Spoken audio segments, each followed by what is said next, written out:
L'hypersensibilité est un trait de caractère et elle touche 20% de la population, dont 30% des hypersensibles qui sont extravertis et 70% des hyper qui sont introvertis. Les 80% restants sont composés de personnes moyennement sensibles ou peu sensibles. Ce trait de caractère est inné. Petit florilège de ce qu'on peut entendre en tant qu'hyper. Tu es trop à fleur de peau, tu prends tout contre toi, tu es trop sensible, à ton âge tu dors trop, tu es trop timide. Et à l'inverse, qu'est-ce qu'un hyper peut se dire ? Lui, pourquoi mes émotions sont-elles si fortes ? Pourquoi est-ce que je prends tout à cœur ?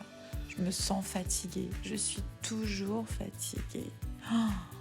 En fait, en réalité, l'hypersensible, il est doté d'une faculté qui est celle de ressentir ce que les autres ne ressentent pas et de percevoir ce que d'autres ne perçoivent pas. Je m'explique.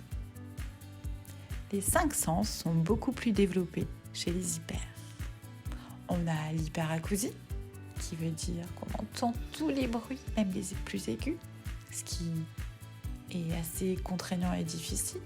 L'hyperesthésie, ça concerne le toucher. Et le toucher, ça peut faire de très grandes masseuses. Bref, il y a aussi autre chose qui est très très développée chez nos amis hyper. C'est leur instinct, voire leur intuition. Le cerveau a le pouvoir d'emmagasiner et de trier plusieurs informations en même temps. Ce qui va amener l'individu à être beaucoup stimulé. L'hyper perçoit tout. En fait, ces 5 sens, voire son 6e, brasse beaucoup plus d'informations que les autres.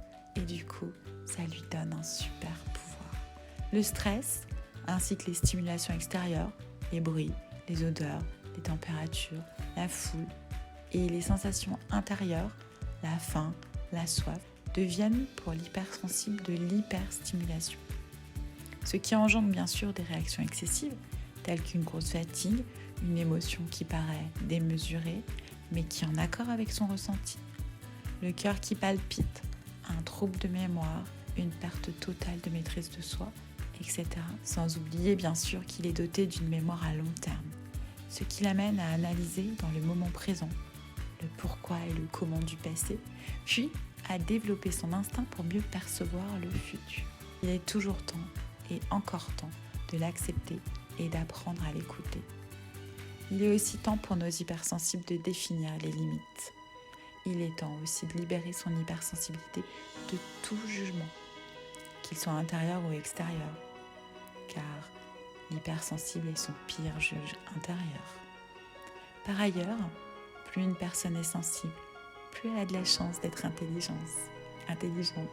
Ainsi, l'hypersensible est différent, certes, mais il est normal et il doit se considérer à sa juste valeur.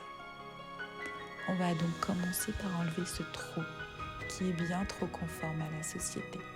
On va juste dire à nos hyper qu'ils sont hyper créatifs, hyper intuitifs, hyper touchants, hyper intelligents et les convaincre que ce sont des hyper-héros.